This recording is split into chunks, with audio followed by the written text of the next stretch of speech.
What's up, y'all? I'm Carrey B, nationally touring comedian from New Orleans, Louisiana. What I'm going to do for you today is create a healthier version of ice cream that I actually discovered quite by accident.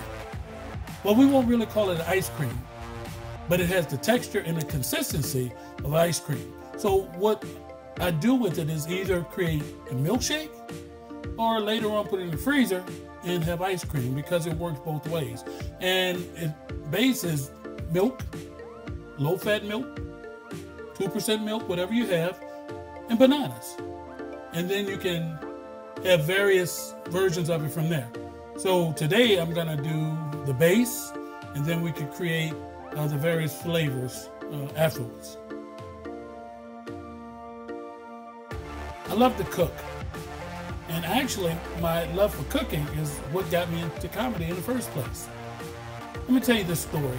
I was working for a friend of mine, a good friend of mine who had a restaurant on St. Charles Avenue, maybe almost 20 years ago. And I used to cook for her. On Wednesday night, she would have comedy. Well, this particular night, August of 1999, 3 of her comedians didn't show up, and she begged me to go up and do some time. I had no idea, and I begged her not to let me do it, but she said, "Oh, you always make us laugh." I had to explain to her there's a difference from making people laugh in the kitchen and making people laugh on stage. But she insisted that I go up. I went up on stage basically doing knock-knock jokes because I had no idea what I was doing. But the people laughed. And they invited me to come back that next Saturday. 3 months later, I was opening for Sinbad at the Sanger Theater in New Orleans at a sold-out show. From that time until the present time, I've had the pleasure of opening for such acts as Cedric the Entertainer, toured with Ricky Smiley, Earthquake, Bruce, Patti LaBelle, Isley Brothers, B.B. King. I also had the opportunity to do Comic View, and I hosted Amateur Night at the Apollo Theater in New York. So I can credit all of that to my desire to cook. So comedy and cooking, for me, tends to go hand in hand. You know, as we get older, especially African Americans, we have to really be concerned about our health and our well-being. This is what happened to me a few years ago. I had a serious health scare. I had fluid on my lungs, and that led to congestive heart failure. And I was pre-diabetic. So I knew I had to make some changes in my life and in my diet. This is how I came up with that version of the ice cream that I make. But the thing is, you can do so many different things with it. You can use the milk and the banana, add a little vanilla bean to it. You have a nice vanilla shake, or freeze it. You have vanilla ice cream.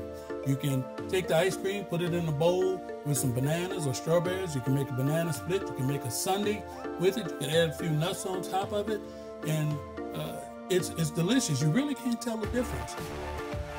But not only the sweet, you have to think, in my case, dinner, some savory thing. I like wings. I love wings, actually. But I can't have the wings the traditional way. So I have to do something like bake mine. But to season it, I can't use salt, or I don't use salt anymore. But in Louisiana, you know, we love Tony Chachere's. I don't know if you knew this, but Tony Chachere's has a salt-free version. And also in the salt aisle, there's a little container called New Salt, N-U-S-A-L-T, New Salt. And my doctor, actually, I showed it to him, and he's recommending it to his patients now, because I mix that Tony Chachere's, that's salt-free, with the New Salt. I prepare my food. Even my friends can't tell I don't use salt anymore, because these are some of the things that sometimes it's just small changes that we have to make, but these are necessary changes that we do have to make, especially, again, as we get older, especially being African American. Like I said, I love to cook, but I also love my comedy. And I still do it. I still perform as much as I can. I just had the pleasure of opening for Howard Hewitt. I don't know if a lot of you remember him, but he was with that group called Shalimar with Jody Wadley. And I had the pleasure of performing in front of Minister Louis Farrakhan on the Tom Joyner cruise, and many, many other people. I performed in some movies and the like. I was one of the founding members of Comedy Gumbo in New Orleans that's been going strong now for over 7 years with Bad Boy Red Bean and the Nature Boy. And if you ever see Carrey B name up in lights, I want you to come and check me out. You can still catch me at Comedy Gumbo. You can still catch me around the city. And I hope you come out and enjoy some good comedy. I might cook a meal for you too.